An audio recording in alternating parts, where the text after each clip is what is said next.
The moment the headmaster tells me to leave the arena, I do something insane. I pick up a hammer that's not even mine, and I shatter a blade that the entire kingdom calls Unbreakable. Dead silence.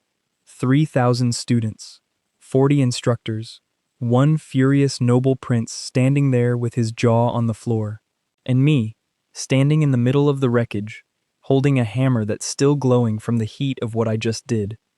At the time, I had no idea who I had just humiliated. I had no idea what that hammer swing was about to cost me, and I definitely had no idea it was about to save my life. But let's back up, because none of this makes sense unless you know how far I fell to get here. My name is Ren Ashcombe, and 6 months ago, I was nobody. Not nobody, in the cute, humble protagonist way. I mean actual nobody. No family name, no magic affinity, no sponsor. Just an orphan who grew up sleeping next to a forge because it was the only place in the orphanage that stayed warm at night. Everyone else in this world gets sorted the moment they're born. You're either a mage, a knight, a beast binder, or a noble, with enough coin to buy your way into all three. Then there's the bottom tier, the tier nobody respects. The tier every academy accepts exactly one student from, every year, because the law says they have to. That tier is blacksmiths. Not battlesmiths, not enchanters, just smiths. The kind of people who make horseshoes and kitchen knives while everyone else learns how to summon lightning or tame dragons. So when I got my acceptance letter to Emberwatch Academy, the single most prestigious combat school in the entire kingdom, I thought it was a joke. A cruel one. The kind of thing rich kids do to poor kids for fun. It wasn't a joke, it was worse. It was real. And it was about to be the most humiliating year of my life. Here's the thing nobody tells you about elite academies. They don't want you there. Not if you're the charity case.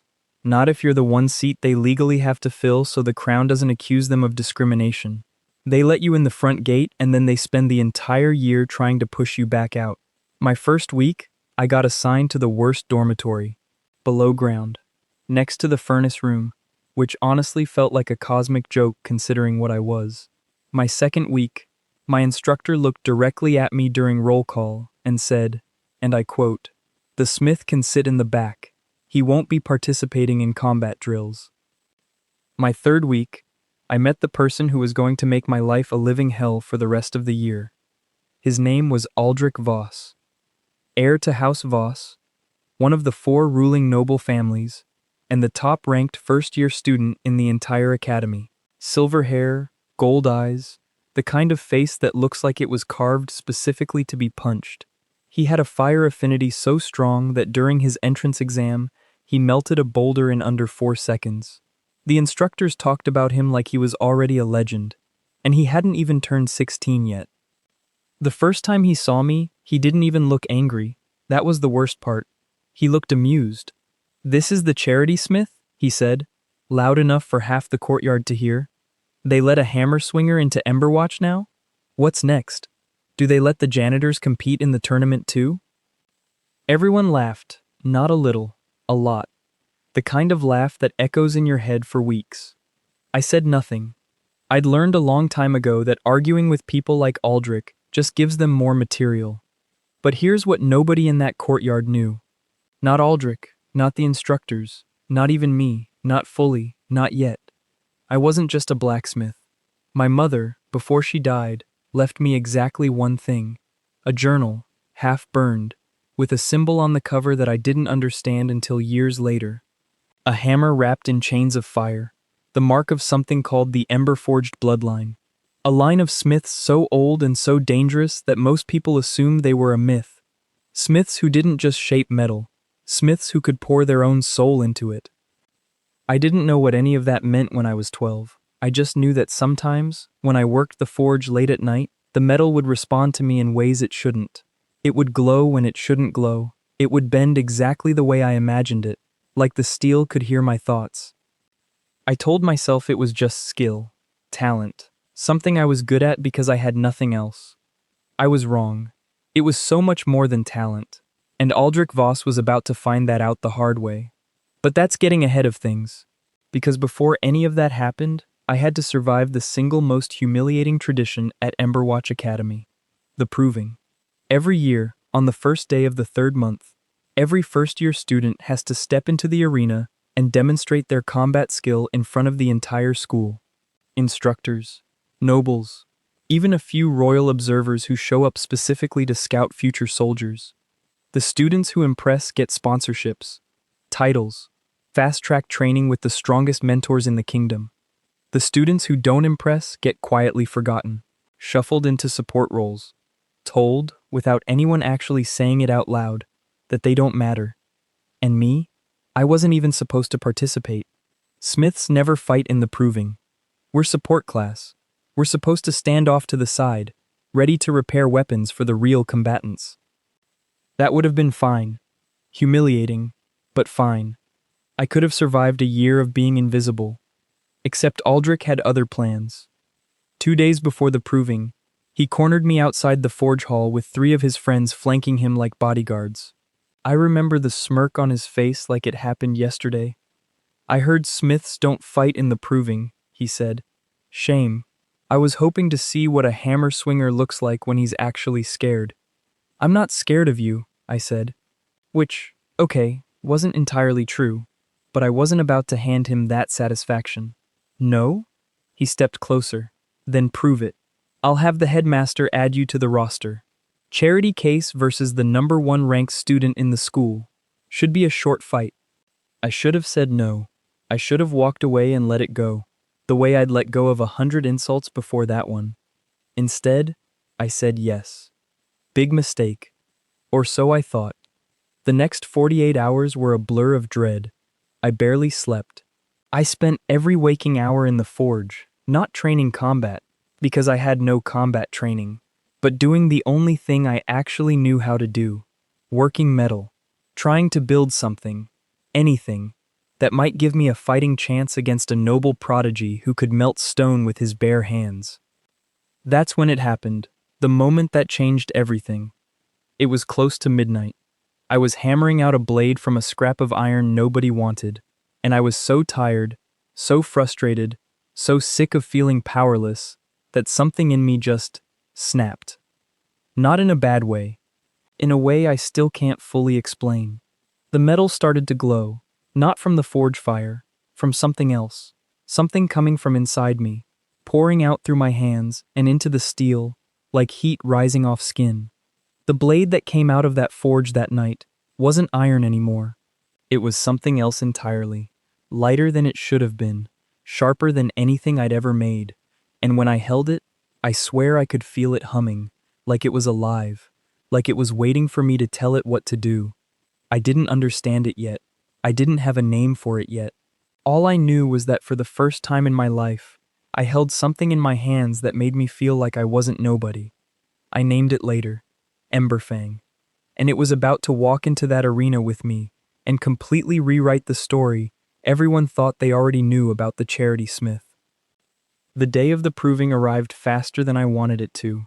The arena was packed, stone tiers rising in a circle around a sand-covered floor, every seat filled with students, instructors, nobles in fine clothes who'd traveled from every corner of the kingdom just to watch children fight for their futures.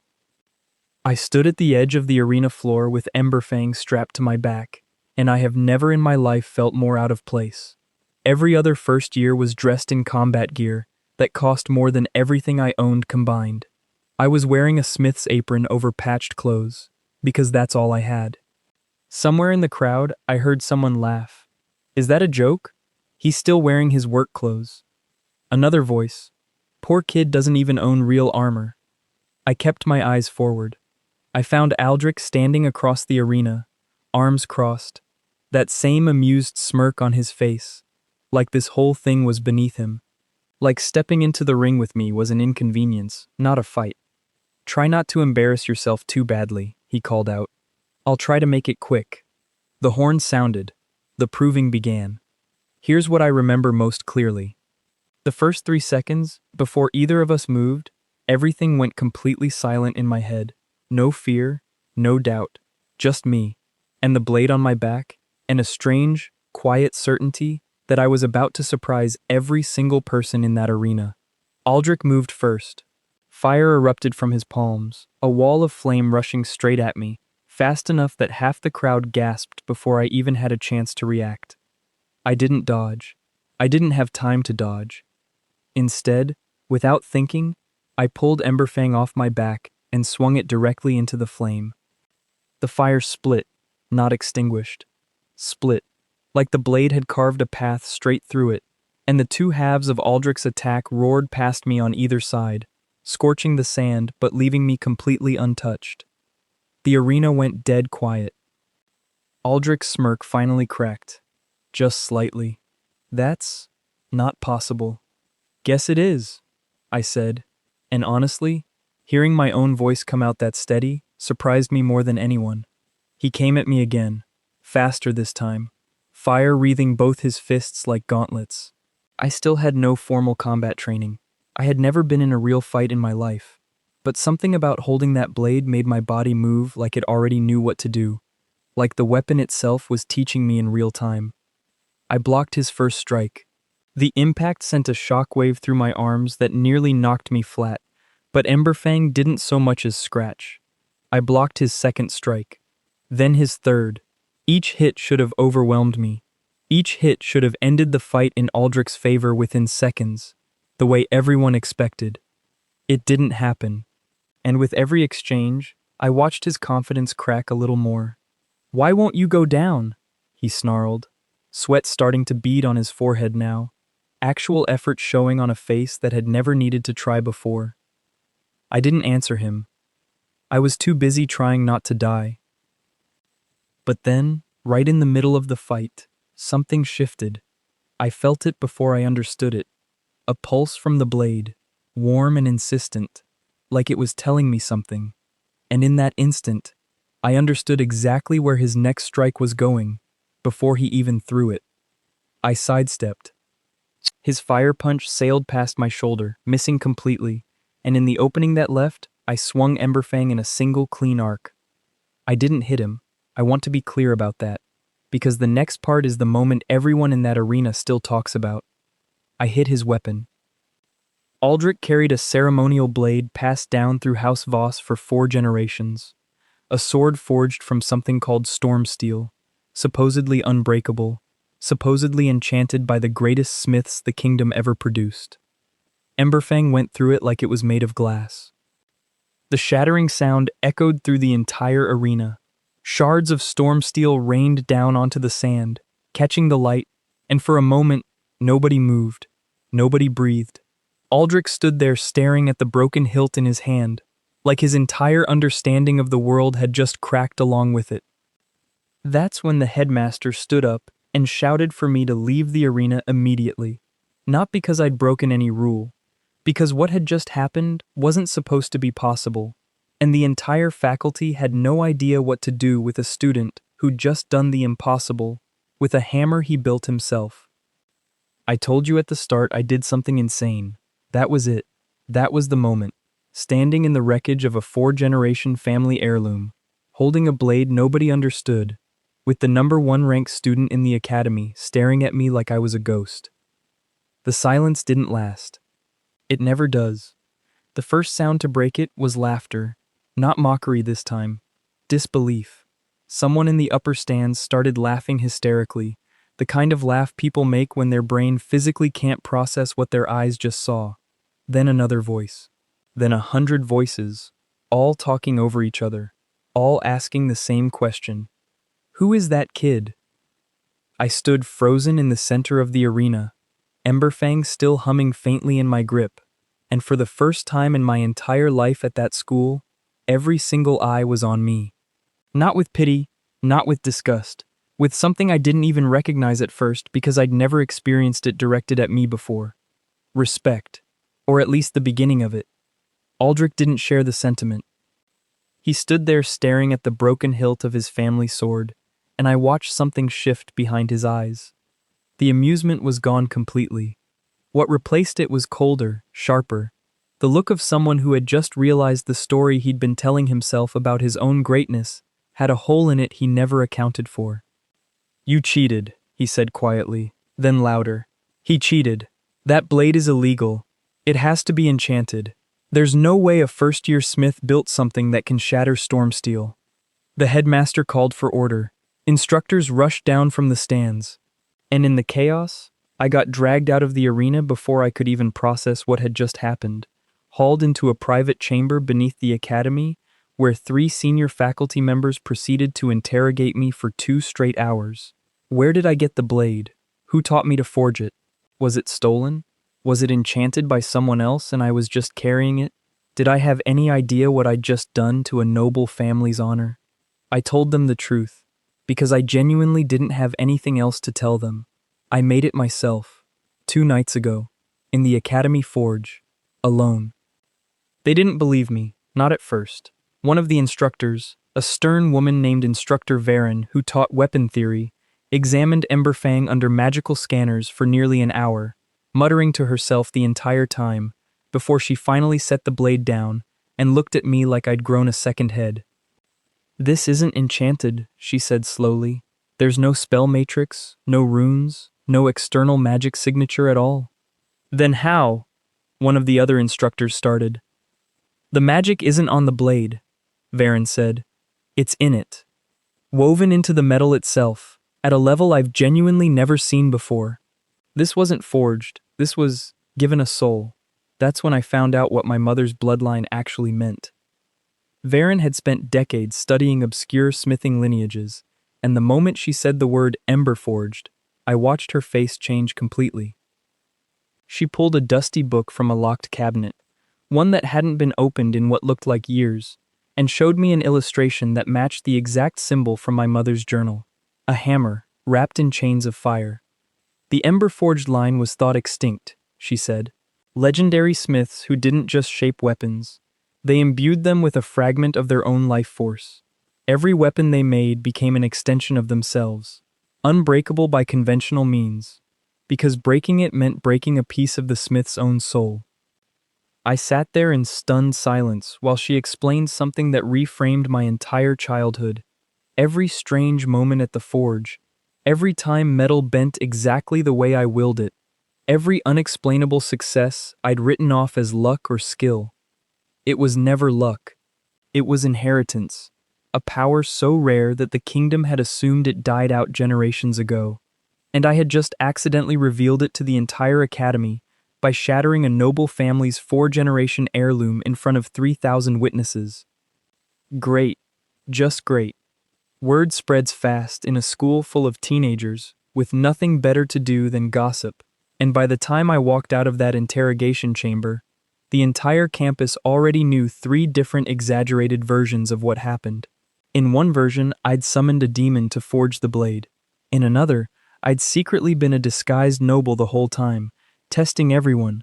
My personal favorite was the one where I'd apparently killed a dragon in my sleep and used its bones for the metal. None of it was true, but I wasn't exactly rushing to correct anyone, because for the first time since I'd arrived at Emberwatch, people were looking at me like I mattered. Not everyone, though. The instructors were divided. Some wanted to fast-track me into advanced combat training immediately, eager to claim credit for discovering a lost bloodline. Others, mostly the ones with close ties to the noble houses, wanted me quietly removed from the academy before I could cause any more disruption. House Voss was furious. Aldrich's father sent a formal complaint to the headmaster within a day, demanding compensation for the destroyed heirloom and, more importantly, demanding to know why a commoner smith had been allowed to humiliate his son in front of half the kingdom's nobility. I didn't get expelled. Barely. The headmaster, a tired-looking old war mage named Director Corwin, made the final call, and it wasn't out of kindness. "You're a discovery," he told me bluntly, in a private meeting where I was fairly sure I was about to hear the words, "Pack your things." A discovery this academy would be foolish to throw away. But you should know, the moment you stepped into that arena, you made yourself a target. Nobles do not forgive humiliation easily, and House Voss has a very long memory. I didn't fully understand what he meant, not yet. I thought the worst of it was over. I thought surviving the proving and surviving the interrogation meant I'd earned some kind of peace. I was wrong. It wasn't over. it was just the beginning. Within a week, everything about my life at Emberwatch changed, and not entirely in the ways I expected. I got moved out of the basement dormitory next to the furnace room, which honestly, I wasn't even mad about losing. My new room was in the same wing as the top-ranked combat students, a wing I never in 1,000 years thought I'd set foot in. I got assigned a personal mentor, an old grizzled smith-turned-knight named Master Brannon, who apparently used to be a legend himself before he retired to teach. And I got enemies, a lot of them, and fast. Aldrich wasn't the only noble who resented what happened. Word had spread that a nobody had exposed a hole in the entire caste system the academy quietly enforced, and that made a lot of powerful families very nervous. If a blacksmith could outforge a 4-generation heirloom, what did that mean for every noble who'd built their entire identity around inherited magic and inherited weapons? It meant I was dangerous, not because of what I could do to them in a fight, because of what my existence proved. That talent didn't care about bloodlines the way they'd been raised to believe. Aldrich, to his credit or maybe just his ego, refused to accept it quietly. He challenged me to a rematch less than 2 weeks after the proving, this time in a private dueling ring, away from public witnesses, where he apparently intended to correct the record. I should have said no again. I was still exhausted, still barely trained, still riding on pure adrenaline and a magic bloodline I didn't fully understand yet. I said yes again. This time, though, something was different. This time, he didn't come alone. 3 of his friends showed up with him, and it didn't take long to realize this wasn't going to be a fair fight. The moment I stepped into the private ring, Aldrich's expression told me everything. This wasn't about honor. This was about making sure the humiliation from the proving never happened again, by any means necessary. 4 against 1 isn't really a rematch, I said, trying to keep my voice steadier than I felt. Consider it a correction, Aldrich said coldly. You got lucky once. Luck doesn't happen twice. That's when the second fight of my new life at Emberwatch began, and this one was nothing like the first. The 4 of them came at me from different angles, almost simultaneously. Fire from Aldrich, ice shards from a girl I didn't recognize, a rush of wind blades from another boy, and a heavy earth-shaped fist from the 4th. I barely had time to register the attack pattern before I was moving purely on instinct, Emberfang already in my hands, deflecting what I could and dodging what I couldn't. I want to tell you I dominated that fight. I didn't. I got hit. Hard. More than once. A shard of ice caught my shoulder, and I felt blood soak through my shirt almost instantly. A gust of wind slammed me into the ring's stone wall hard enough that I saw stars for a second. But here's the thing about Emberfang, about the Emberforged Bloodline, something I was still learning in real time even as I was bleeding from it. The blade didn't just protect me, it fed on the intent behind every strike I blocked, and the more desperate the situation got, the more it seemed to wake up. By the 3rd minute of that fight, something in me shifted. I stopped thinking about surviving and started actually fighting back. I caught the Windblade boy's next attack directly on Emberfang's edge, and instead of just deflecting it, I redirected the force straight back at him, sending him sprawling into the dirt. I ducked under the Earth Fist boy's swing and drove my shoulder into his chest hard enough to knock the air clean out of him. The ice girl hesitated for half a second too long, clearly not expecting me to still be standing, and that hesitation cost her. I disarmed her staff with a single clean strike. That left Aldrich. He was breathing hard, fire still crackling around both fists, but I could see it now, clear as day. Fear, buried under the anger, but unmistakably there. You should have stayed the charity case, he said, voice shaking slightly. None of this would have happened. Maybe, I said, but it did. And you picked the wrong person to keep hunting. He charged one final time, a full-force fire strike aimed directly at my chest, the kind of attack that could genuinely kill someone without proper defense. I didn't dodge. I didn't have time. I met it head-on with Emberfang, and this time, something happened that even I wasn't prepared for.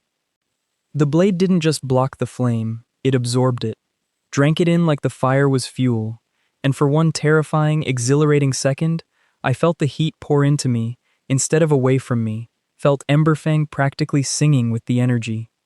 Then I redirected it, one clean swing, fire and steel together, straight at the ground in front of Aldrich's feet, close enough to send him flying backward without actually burning him. He hit the dirt hard, and this time, he didn't get back up right away. Silence again. Just like the arena. Just like always, apparently, when I fight. That should have solved everything, I thought at the time. Standing there bleeding and exhausted with 3 unconscious opponents around me, and Aldrich staring up at me from the ground. It didn't. Not even close. Because that's when the real problem started. Not the fight, what came after. Master Brannon found out about the illegal duel within hours, and he was furious, though not at me the way I expected. "Do you understand what you've done?" he said, pacing his small office while I sat there with a bandaged shoulder, still processing everything. "You didn't just beat 4 noble students in an unsanctioned fight. You beat them in a way that made it clear you could have killed them if you wanted to. Emberforged smiths were feared for exactly that reason, centuries ago. Their weapons don't just fight, they escalate. The angrier the wielder, the more dangerous the blade becomes." "I didn't want to kill anyone," I said quickly. "I believe you," Brannon said, softer now. "But belief doesn't matter to people like House Voss. What matters is that their heir just lost, badly, to a smith they consider beneath him. And now they have to decide how to save face." I found out exactly what that meant 3 days later, when House Voss filed a formal petition with the Royal Combat Court, demanding that all Emberforged Bloodline students be registered, monitored, and restricted from unsupervised weapon creation. In other words, they weren't trying to beat me anymore, they were trying to legally chain me. That's when the story stopped being about school rivalry and started being about something much bigger, something I genuinely wasn't ready for. Director Corwin called me into his office, and for the first time since I'd met him, he looked genuinely worried. "The petition is gaining support faster than I'd like," he told me. "Several noble houses are backing it, not because they care about Aldrich Voss specifically, because an Emberforged smith, unregistered and untrained, terrifies every family whose entire power structure depends on bloodline magic being rare and controlled." "So what happens if it passes?" I asked. "You'd be assigned a state-appointed handler. Every weapon you forge would require prior approval. Every use of your ability outside sanctioned combat would be treated as a criminal offense." He paused. "Essentially, they want to put you in a cage, disguised as protection." I felt something cold settle in my chest. All of this, everything I'd survived, the proving, the ambush duel, the bleeding and the bruises, and it still wasn't enough. Because the real fight was never going to be about swords. It was about power, and who was allowed to have it. "There's a hearing in 2 weeks, Corwin continued. "The royal court will decide whether to enforce the petition. You'll need to make a case for yourself. Prove you're not a threat that needs to be controlled." "How am I supposed to prove that?" I asked. Corwin was quiet for a long moment. Then he said something I didn't expect. "There's an exhibition tournament happening the week before the hearing, the Kingdom's Blade Trials. Top students from every academy in the realm compete, judged directly by royal observers. If you enter, and if you win, or even just perform well enough, it could shift public opinion before the court ever convenes. And if I lose? Then House Voss gets exactly what they want, a story where the dangerous, uncontrolled smith gets humbled in public, proving their point for them." I sat with that for a long time after I left his office. The pressure of it settled over me like a physical weight. This wasn't about humiliating a bully anymore. This wasn't even about proving myself to a school full of nobles who looked down on me. This was about my entire future, decided in a public arena in front of the whole kingdom. I wasn't ready, not even close. I'd barely had my power for a month, and I was already being asked to fight in a tournament against the best trained combat students in the entire realm, most of whom had been training since they could walk. That night, I went to Master Brannon, half expecting him to tell me it was impossible, that I should focus on the legal hearing instead, and forget the tournament entirely.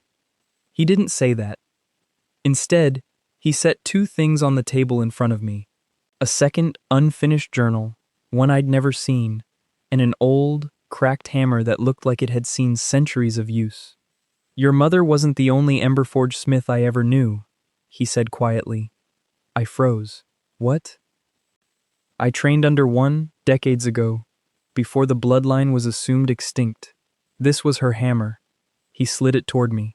And this journal contains techniques she never got to teach anyone, because she died before she found a student worthy of them.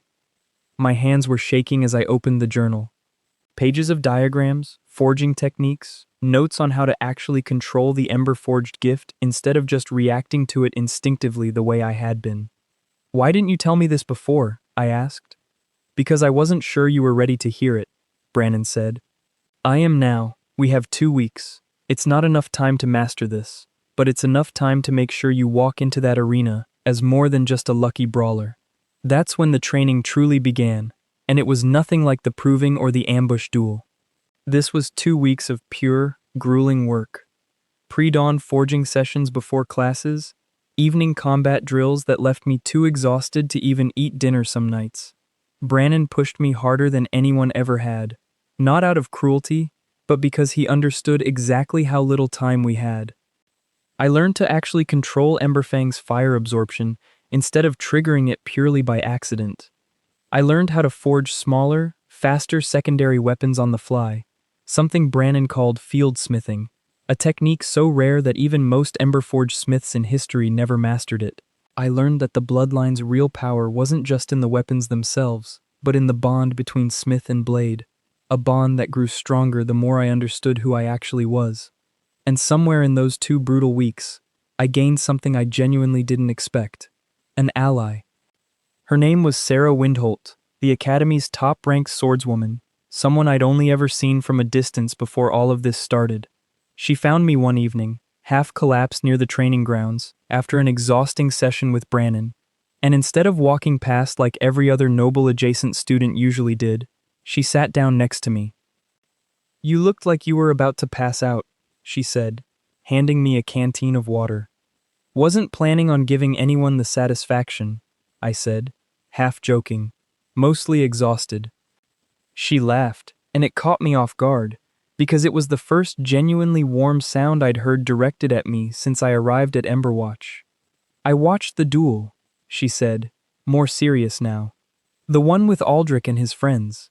You should have lost that fight. By every reasonable measure, 4 against 1, you should have lost badly. I got lucky, I said. No, she said, shaking her head. I've studied combat theory my entire life. That wasn't luck. That was a smith who doesn't know his own strength yet. She studied me for a moment. I want to help you train for the trials. I stared at her, genuinely confused. Why? You don't even know me. Because if House Voss wins this, it's not just your future on the line, she said quietly. It's every student in this academy who wasn't born with the right last name. I've watched this school crush people like that for years. I'm tired of watching it happen. That's when everything gets a little more complicated, because over the following days, training alongside Sarah turned into something I didn't fully expect. She was sharp, disciplined, and brutally honest, in a way that made me better fast. She also, somewhere between our 3rd and 4th training session, started looking at me in a way that made my chest do something complicated that had absolutely nothing to do with combat. I told myself it didn't matter. I had bigger problems. A tournament to survive, a legal hearing hanging over my head, and an entire noble house that wanted me either controlled or destroyed. I was wrong about that too. It mattered a lot more than I wanted to admit. The night before the blade trials, Sarah found me alone at the forge, working on last-minute adjustments to Emberfang under lantern light. You're going to be fine, she said, leaning against the doorway. You don't know that, I said. No, she admitted. But I know you're not the same person who walked into that arena for the proving a month ago. Whatever happens tomorrow, you've already proven something. Just don't let them see you doubt it. There was a pause, long enough that it started to feel heavier than it should have. Ren, she said quietly, whatever happens tomorrow, I'm glad it was you who broke that sword. I'm glad it was you who exposed how broken this whole system is. I didn't have a clever response for that. I just looked at her, and for a second, standing there in the dim forge light, everything else, the tournament, The hearing, House Voss, all of it faded into background noise. "Thank you," I said, "for everything. I mean it." She smiled, and for the first time in weeks, I let myself feel something other than dread about what was coming. That feeling didn't last long, because the next morning, everything changed again, and not in the direction I was hoping for. The Kingdom's Blade trials were unlike anything Emberwatch had ever hosted. The arena had been expanded, packed with spectators from every major city, royal banners hanging from every tier, actual members of the royal court seated in a raised viewing box that made the entire event feel less like a school competition and more like a trial for my entire future, which, considering the stakes, it basically was. I was paired against opponents from 3 rival academies before I'd even face anyone from Emberwatch, and each fight taught me something new about how much I still had left to learn. My first opponent, a lightning mage from the Eastern Academy, nearly took me down in the opening seconds before I managed to ground his attack directly through Fang into the arena floor. My second opponent, a heavily armored knight in training, forced me into close combat I wasn't prepared for, and I only won by using a fieldsmith dagger to slip past his guard at the last possible second. Each win chipped away at the doubt that had been sitting in my chest since Brannon first handed me that journal. By the time I reached the semifinals, something had shifted in how the crowd watched me. The whispers weren't mocking anymore. They were curious. Some of them, unbelievably, were actually cheering for me. Then I found out who I was facing in the final round, and every ounce of that confidence took a direct hit. Aldrich Voss. He'd fought his way through the bracket with the kind of ruthless efficiency I remembered from before our duel, clearly having trained just as hard as I had over the past 2 weeks, if not harder. When they announced the final matchup, I watched his face from across the arena, and this time, there was no smirk. No amusement, just cold, focused determination. "Guess we're finishing this properly," he said, when we crossed paths before the final round began. "Guess we are," I said. Neither of us said anything else. There wasn't anything left to say. The final match began, and from the very first exchange, it was obvious this wasn't going to be anything like our previous fights. Aldrich had clearly spent the past 2 weeks refining his technique specifically to counter Fang. His fire strikes came in shorter, sharper bursts now, harder to absorb, harder to redirect. He'd stopped relying purely on power and started actually thinking, adapting, learning from his previous losses instead of just being humiliated by them. For the first several minutes, it was the closest fight I'd had all day. He landed hits I couldn't fully block. I landed hits he barely managed to avoid. The crowd roared with every exchange, and somewhere in the raised viewing box, I could see royal observers leaning forward, watching closely, clearly documenting everything for the hearing that was about to decide my fate. Then Aldrich did something I didn't expect, something that flipped the entire fight. He stopped attacking randomly and started targeting Fang directly, striking the blade itself with concentrated bursts of fire instead of aiming for me, clearly trying to overload whatever mechanism let it absorb and redirect his flame. It worked, at least partially. I felt the blade grow hot in my hands, hotter than it ever had before, and for a terrifying second, I genuinely thought it might shatter, might fail me at the worst possible moment in front of the entire kingdom. "Not so unbreakable now, is it?" Aldrich said, pressing his advantage, driving me backward step by step. That's when I remembered something from my mother's journal, something Brannon had specifically warned me not to rely on unless I had no other choice, because it was dangerous, untested, and could backfire badly. Soul forging. Pouring a fragment of my own energy directly into the blade in real time, mid-combat, to reinforce it beyond its normal limits. I had no other choice. I poured everything I had left into Fang in that instant. Every ounce of exhaustion, every bit of desperation, every memory of every person who'd ever looked at me like I didn't matter. The blade flared bright orange, then white, then a color I'd never seen metal produce before, and when Aldrich's next fire strike connected, instead of overloading the blade, it detonated outward, a shockwave of pure force that sent him flying backward across the arena floor. The crowd went completely silent, then erupted. Aldrich didn't get back up this time. Not because he was seriously hurt, the medics confirmed later he was fine, just thoroughly overwhelmed. But because, for the second time in 2 months, in front of an even bigger crowd than the Proving, he'd lost. Decisively. Undeniably. I stood there in the center of the arena, Fang still glowing faintly, breathing hard, and for a moment, I genuinely couldn't process what had just happened. I'd won. Not just the match, the entire tournament. The royal observers stood, all of them, and the applause that followed wasn't polite acknowledgement. It was real, thunderous, the kind of reaction reserved for something the crowd genuinely didn't expect to witness that day. I thought, standing there in that moment, that the hardest part was finally over. I was wrong, because right as the announcer began declaring me the tournament champion, right as the crowd's cheering reached its peak, a new figure stepped into the arena from the royal viewing box, and the entire mood shifted instantly. A tall woman in dark ceremonial armor, the royal crest of House Voss's rival family, embroidered across her chest, flanked by 2 armed guards. She raised a hand, and the announcer immediately fell silent. "Impressive," she said, her voice carrying easily across the now hushed arena. "But this changes nothing about the legal petition. If anything, it confirms exactly why the court needs to act." My stomach dropped. Sarah, standing near the edge of the arena, looked just as confused as I felt. An Emberforged smith who can produce that level of destructive force, untrained, unsupervised, in a school exhibition, the woman continued, addressing the crowd now more than me, is precisely the danger the petition was written to prevent. The hearing will proceed as scheduled, and given what we just witnessed, I expect the court's decision may be even more restrictive than originally proposed.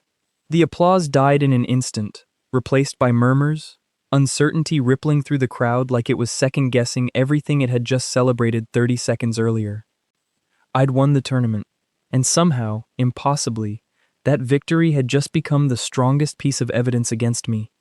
That should have been the end of it. It wasn't. Because as the woman turned to leave the arena, Director Corwin stepped forward, something in his expression I hadn't seen before. Not worry, determination. "Then let the hearing proceed," he said, loud enough for the whole arena to hear. "But it won't just be about the boy's power. It'll be about exactly why House Voss filed this petition in the first place. And I think everyone here deserves to know the truth behind that too." The woman paused. For just a second, something flickered across her face that looked almost like alarm. "What are you suggesting, Director?" she asked carefully. "I'm suggesting," Corwin said, "that House Voss's interest in controlling Emberforged Bloodlines predates this boy's arrival at this academy by several years, and I have documentation to prove it." The entire arena went dead silent again, but this time, it wasn't about me at all. I stood there, exhausted, holding a blade still humming with residual heat, watching an entire political conspiracy I never knew existed suddenly crack open in front of the whole kingdom. Whatever House Voss's real reason was for wanting Emberforged smiths controlled, it clearly went far deeper than one embarrassed noble heir losing 2 fights to a blacksmith's son. And in 2 weeks, at the hearing, all of it was about to come out. I thought I understood the stakes when I walked into that arena for the tournament. I had no idea, because the fight for my future was never just about me. It was about a secret house Voss had been protecting for years, one that was finally about to be dragged into the light, whether they wanted it exposed or not. Sarah found me after the crowd finally dispersed, still processing everything, and she didn't say a word at first. She just grabbed my hand, steady and certain, and for a moment, that was enough. "Whatever's coming," she said quietly, "you're not facing it alone this time." I wanted to believe that would be enough to get me through the hearing. Standing there in the wreckage of a tournament I'd just won and somehow still might lose everything from, I had a sick feeling in my gut that we'd barely scratched the surface of what House Voss was actually hiding, and that the real fight, the one that would decide not just my future but the future of every Emberforged smith left in the kingdom, hadn't even started yet.